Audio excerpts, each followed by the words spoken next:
Rekha Das ಟ್ಯಾಕಿಸ್ YouTube channel ವೀಕ್ಷಕರಿಗೆ Mysuru Manjula alias junior Maharashtra ಮಾಡುವ ನಮಸ್ಕಾರಗಳು. ನಮಸ್ತೆ ಸ್ನೇಹಿತರೆ, ಈಗಾಗಲೇ 1 ವರ್ಷ ಆಯಿತು ನಾನು ಕೈ ಮಸಾಜ್ ಮಾಡಿದ್ದೆ, ಬೋಟಿ ಗೊಜ್ಜು ಮಾಡಿದ್ದೆ. ಎಲ್ಲರೂ ಫೋನ್ ಮಾಡಿ ಕೇಳ್ತಾ ಇದ್ರು, ಏನು ಮಂಜುಳವರೇ ನಮ್ಗೆ ಊಟ ಕೊಡಲ್ವಾ, ನಮ್ಗೆ ಊಟಕ್ಕೆ ಇಡಲ್ವಾ, ತುಂಬ ಚೆನ್ನಾಗಿ ಮಾಡಿದ್ದೀರಾ ಕೈಮಾ ಅಂತ ಹೇಳ್ತಾರೆ. ಆ ಡಿಮ್ಯಾಂಡ್ ಮೇಲೆ ಇವಾಗ ಮತ್ತೆ ಕೈ ಮಸಾಜ್ ಮಾಡೋಣ ಅಂತ ನಿಮ್ಮ ಮುಂದೆ ಬಂದಿದ್ದೀನಿ. ಅದರಲ್ಲೂ ಏನು ಮಾಡೋಣ, ಕೈ ಮಸಾಜ್ ಯೂಸಲಿ ಎಲ್ಲರೂ ಮಾಡ್ತಾನೆ ಇರ್ತಾರೆ. ಪ್ರತಿಯೊಬ್ಬರ ಮನೆಯಲ್ಲೂ ಕೈ ಮಸಾಜ್ ನಾರ್ಮಲ್ ಮಾಡೇ ಮಾಡ್ತಾರೆ, ಅಂದರೆ ಅಚ್ಚಕಾರ ಪುಡಿ ಹಾಕ್ತಾರೆ, ಕೆಂಪಾಗಿರುತ್ತೆ ಸಾರು. ಆದರೆ ನಾನು ಇದರಲ್ಲಿ ಗ್ರೀನ್ ಕೈ ಮಸಾಜ್ ಮಾಡ್ತಾ ಇದ್ದೀನಿ. ಅದು ಹೇಗೆ ಹೆಂಗೆ ಅನ್ನೋದನ್ನ ನೋಡೋಣ ಬನ್ನಿ. ಕೈ ಮಸಾಜ್ಗೆ ಬೇಕಾಗಿರುವಂತಹ ಪದಾರ್ಥಗಳು ಏನೇನು ಗೊತ್ತಾ? ಮೊದಲಿಗೆ ಚಕ್ಕೆ, ಲವಂಗ, ಶುಂಠಿ, ಬೆಳ್ಳುಳ್ಳಿ, ಹಸಿ ಈರುಳ್ಳಿ, ಹಸಿ ಟೊಮೊಟೊ, ಹಾಗೆ ಅದರ ಜೊತೆಗೆ ಉಪ್ಪು, ಅರಿಶಿಣ, ಸ್ವಲ್ಪ ಎಣ್ಣೆ. ಮೇಯ್ನ್ ಏನು ಹಾಕಬೇಕು ಗ್ರೀನ್ ಬರೋದಕ್ಕೆ? ಕೊತ್ತಂಬರಿ ಸೊಪ್ಪು. ಏನು ಫ್ರೈ ಮಾಡೋಂಗಿಲ್ಲ, ಮಾಮೂಲಿ ಕೊತ್ತಂಬರಿ ಸೊಪ್ಪು. ಅದ್ರ ಜೊತೆಗೆ ಹಸಿಮೆಣಸಿನಕಾಯಿ, ಮೇಯ್ನ್ ಅದೇ ಬೇಕಾಗಿರೋದು ಗ್ರೀನಾಗಿ ಬರೋದಕ್ಕೆ. ಅದ್ರ ಜೊತೆಗೆ ಮತ್ತೆ ಪುದೀನ, ತೆಂಗಿನಕಾಯಿ ಮತ್ತೆ ಗಸಗಸೆ. ಯೂಸಲಿ ಕೈಮಾ ಸಾರಿಗೆ ಕೈಮಾ ಉಂಡೆ ಸಿಗ್ತಾ ಇರುತ್ತೆ, ಕೈಮಾ ಹಾಕಿ ಮಾಡಿರ್ತಾರೆ. ಸೊ ನಾನು ಇದಕ್ಕೇನು ಮಾಡಿದ್ದೀನಿ, ಆಲೂಗೆಡ್ಡೆ, ಕಾಲಿಫ್ಲವರ್, ಹಾಗೆ ಚಿತ್ಕವರೆ ಬೇಳೆ ಹಾಕ್ತಾ ಇದ್ದೀನಿ. ತುಂಬ ಚೆನ್ನಾಗಿರುತ್ತೆ. ಬನ್ನಿ ಹೇಗೆ ಮಾಡೋದು ನೋಡೋಣ.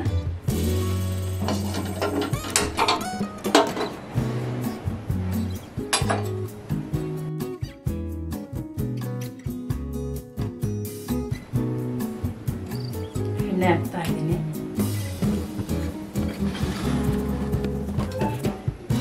ಸ್ವಲ್ಪ ಬಿಸಿ ಆಗಬೇಕು. ಎಣ್ಣೆ ಬಿಸಿ ಆಯ್ತು ರೇಖಾ, ಈರುಳ್ಳಿ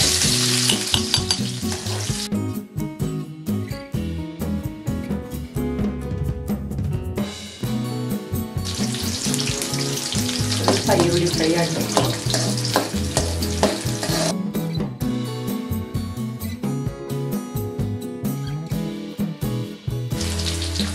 ಹಾಗೆ ಹೊಡೆದಿರುವ ಕಾಲಿಫ್ಲವರ್ ಹಾಕ್ತಾ ಇದ್ದೀನಿ.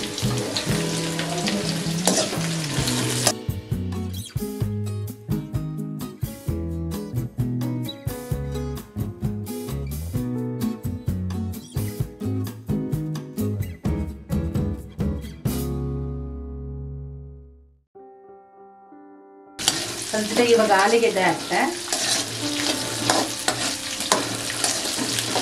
ಫ್ರೈ ಆಗಿದೆ.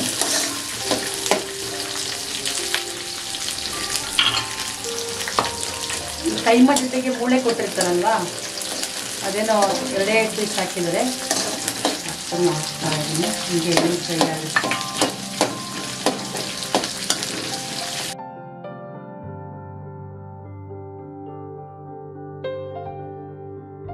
ಅವರೇ ಬೇಳೆ ಕುದಿಸ್ಕೊಂಡು ಅವರೇ ಬೇಳೆನ ಹಾಕ್ತಾ ಇದ್ದೀನಿ.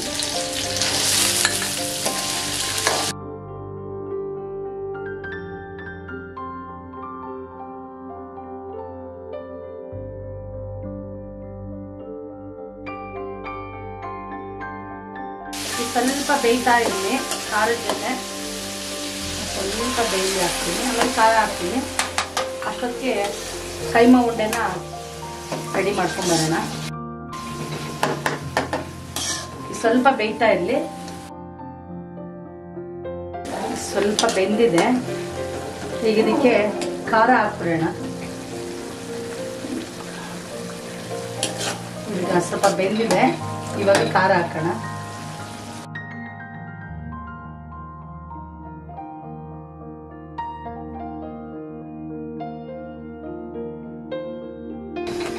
ಈಗ ಕೈಮಾ ಖಾರ ಹಾಕಿದ್ದೀನಿ. ಇದು ಬೇಯ್ತಾ ಇರುತ್ತೆ. ಅಷ್ಟೊತ್ತಿಗೆ ನಾವು ಕೈಮಾದ ಉಂಡೆನ ರೆಡಿ ಮಾಡ್ಕೊಂಡು ಬರೋಣ. ನಮ್ಗೆ ಎಷ್ಟು ಬೇಕು ಸಾರು ಅಷ್ಟು ನೀರು ಹಾಕೋಬೋದು. ಓಕೆ, ಈಗ ಬೇಯ್ತಾ ಇರುತ್ತೆ. ಅಷ್ಟೊತ್ತಿಗೆ ನಾವು ಕೈಮಾದ ಉಂಡೆನ ರೆಡಿ ಮಾಡ್ಕೊಂಡು ಬರೋಣ. ರೇಖಾ, ನಾವು ಖಾರ ಎಲ್ಲ ರುಬ್ಕೋತೀವಲ್ಲ, ಎಲ್ಲ ನಾನು ಆಗ್ಲಿ ತೋರಿಸಿದ್ನಲ್ಲ, ಅದನ್ನೆಲ್ಲ ಹಾಕೊಂಡು ರುಬ್ಬಿ ಲಾಸ್ಟ್ಗೆ ಅದನ್ನ ತೆಗೆದ ನಂತರ ಕೈಮನ್ನ 1 ರೌಂಡ್ ಈ ತರ ಸಾಫ್ಟ್ ಆಗೋ ತರ ರುಬ್ಕೋಬೇಕು. ಇದೀಗ ಚೆನ್ನಾಗಿ ಸಾಫ್ಟ್ ಆಗಿದೆ. ಅಂದ್ರೆ ತುಂಬಾನು ಸಾಫ್ಟ್ ಮಾಡಬಾರ್ದು, ತಿಂದ್ರೆ ಸ್ವಲ್ಪ ಸಿಗ್ಬೇಕು ಕಚ ಕಚ ಅಂತ ಅಲ್ಲಿಗೆ ಈ ನಳ್ಳಿ ಮುಳೆ ಮಾಂಸಲ ಆಗಿಬೇಕಾದ್ರೆ ಸಿಗುತ್ತಲ್ಲ ಅದು ಸ್ವಲ್ಪ ಸಿಗ್ಬೇಕು. ಈ ಕೆಲವು ಜನ ತುಂಬಾ ನೈಸ್ ಮಾಡ್ಬಿಡ್ತಾರೆ, ಅದು ತಿಂದ್ರೆ ಏನು ಅನ್ಸಲ್ಲ, ಒಳ್ಳೆ ಬ್ರೆಡ್ ತಿಂದಂಗೆ ಆಗುತ್ತೆ. ಕೈಮ ಸ್ವಲ್ಪ ದಪ್ಪ ದಪ್ಪ ಇರಬೇಕು ನನ್ನ ಅನಿಸಿಕೆ, ಬಟ್ ವೀಕ್ಷಕರ ಅನಿಸಿಕೆ ಏನಂತ ಗೊತ್ತಿಲ್ಲ. ಓಕೆ, ಇವಾಗ ಇದಕ್ಕೆ ಏನೇನು ಬೇಕೆಲ್ಲ ಹಾಕಿ ಕಲಿಸ್ತಾ ಇದ್ದೀನಿ. ನಾನು ಮೊದಲೇ ಹೇಳಿದ್ನಲ್ಲ ರುಬ್ಕೊಂಡಿದ್ವಲ್ಲ ಚಿಲ್ಲಿ, ಅದನ್ನ ಹಾಕ್ತೀನಿ. ಇದನ್ನ ತುಂಬಾ ಗಟ್ಟಿ ರುಬ್ಕೋಬೇಕು.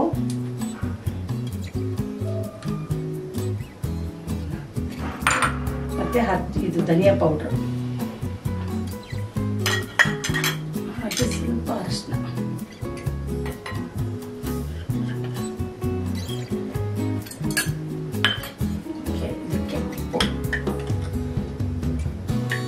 ಅಳತೆ ನೋಡಿ ಎಷ್ಟು ಬೇಕಷ್ಟು ಉಪ್ಪು ಹಾಕೊಂಡು.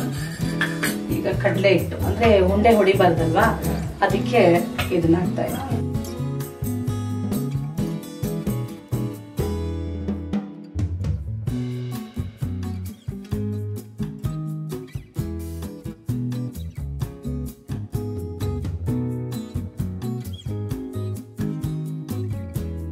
ರೇಖಾ, ಈ ಕೈಮ ಉಂಡೆ ಕಟ್ಟಬೇಕಾದ್ರೆ ಸ್ವಲ್ಪ ಎಣ್ಣೆ ಹಾಕೊಂಡು ಕಟ್ಟಿದ್ರೆ ಚೆನ್ನಾಗಿರುತ್ತೆ.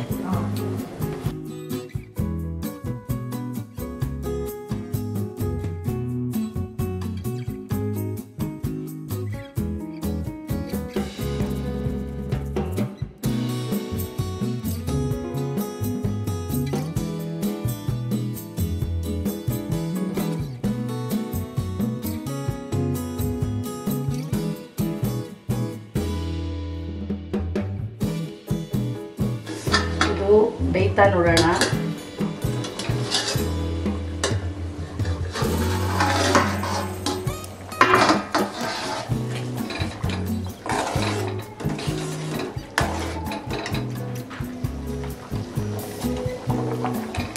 ಬೆಂದಿದೆ, ಘಮ ಘಮ ಅಂತ ಇದೆ. ಅವರೆಬೇಳೆ ಬೆಂದೋಗಿದೆ, ಅವರೆಬೇಳೆ ಅಂತ ಬೆಂದೋಗಿದೆ. ಆ್ಯಕ್ಚುಲಿ ಕೈಮ ಅರ್ಧ ಭಾಗ ಬೆಂದಾಗ ಅವರೆಬೇಳೆ ಹಾಕಿದ್ರೆ ಚೆನ್ನಾಗಿರುತ್ತೆ, ಒಡ್ಕೊಳಲ್ಲ. ನಾನು ಫ್ರೈಗೆ ಹಾಕ್ಬಿಡ್ತೀನಿ.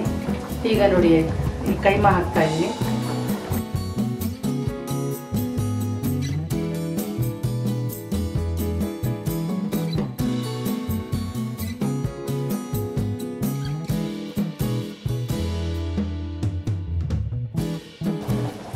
ನೋಡಿ ಕೈಮ ಹೊಡಿಬಾರ್ದು, ಎಣ್ಣೆ ಹಾಕಿ ಕಲಸಿದ್ರೆ ಏನೂ ಹೊಡಿಯಲ್ಲ.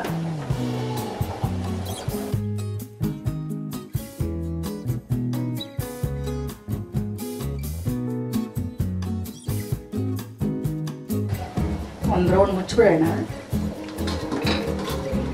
ಅದು ಬೇಯ್ತಾ ಇರ್ತೀವಲ್ಲ.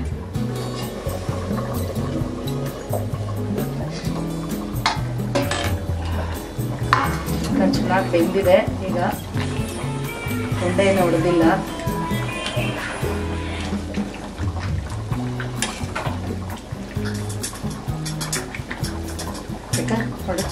ಚೆನ್ನಾಗಿ ಬೆಂದಿದೆ ನೋಡಿ.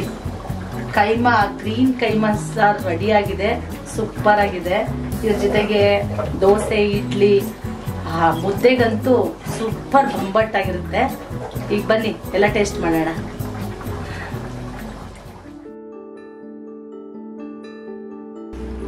ರೇಖಾ, ಗ್ರೀನ್ ಕೈಮಾ ಸಾರು ರೆಡಿ. ನೀವು ಟೇಸ್ಟ್ ಮಾಡಿ ಹೇಳ್ಬೇಕು. ಹೋದ್ಸಲನು ಕೈಮಾ ಸಾರು ಮಾಡಿದ್ಲು, ತುಂಬಾ ಚೆನ್ನಾಗಿ ಕೇಳಿದ್ರು ಎಷ್ಟು ಚೆನ್ನಾಗಿ ಮಾಡಿದಾಳೆ ಅಂತ, ಇನ್ನೊಂದ್ಸಲ ಮಾಡಿಸಿ ಅಂತ.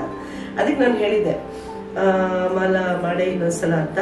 ಈ ಸಲ ಗ್ರೀನ್ ಕೈಮಾ ಸಾರು ಫಸ್ಟ್ ತಿನ್ನಿಸ್ತೀನಿ. ಉಪ್ಪು ಖಾರ ಎಲ್ಲ ಹೇಗಿದೆ?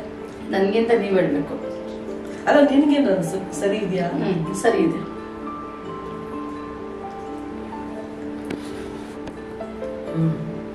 ಆ ಕೈಮಾ ಸಾರಿಗಿಂತ ಈ ಕೈಮಾ ಚೆನ್ನಾಗಿದೆ. ಹೌದಾ? ಅಂದ್ರೆ ಇದರಲ್ಲಿ ಅವಳು ಸಾರಿಗೆ ಕಾಲಿಫ್ಲವರ್ ಹಾಕಿದಾಳೆ, ಆಲೂಗಡ್ಡೆ ಹಾಕಿದಾಳೆ, ಆಮೇಲೆ ಎಕ್ಕಿದ ಬೇಳೆ ಅಂತೀವಲ್ಲ ಅದ ಹಾಕಿದಾಳೆ. ಸೊ ಡಿಫ್ರೆಂಟ್ ಆಗಿದೆ ಟೇಸ್ಟ್. ಜೊತೆಗೆ ಕೈಮಾನು ಇದೆ. ಅಂದ್ರೆ ಗ್ರೀನ್ ಕೈಮಾ ಸಾರು ಅನ್ನೋದಕ್ಕೆ ನೀವು ಒಂದ್ಸಲ ಮನೇಲಿ ಈ ತರ ಟ್ರೈ ಮಾಡಿ. ತುಂಬಾನೇ ಚೆನ್ನಾಗಿದೆ, ತುಂಬಾ ಟೇಸ್ಟಿ ಆಗಿದೆ. ಅದೇ ತರನೇ ಇದೆ, ಅದಕ್ಕಿಂತ ಚೆನ್ನಾಗಿದೆ ಒಂದ್ ಕೈ. ನೋಡು ನೀನು ಡಿಫ್ರೆಂಟ್ ಆಗಿದೆ ಅಲ್ವಾ? ಡಿಫ್ರೆಂಟ್ ತುಂಬಾ ಚೆನ್ನಾಗಿದೆ. ನೀವು ಒಂದ್ಸಲ ಮನೆಯಲ್ಲಿ ಟ್ರೈ ಮಾಡಿ. ಏನಾದ್ರೆ ರೇಖಾದಾಸ್ ಟ್ಯಾಕೀಸ್ ತುಂಬಾ ಖುಷಿ ಆಗುತ್ತೆ.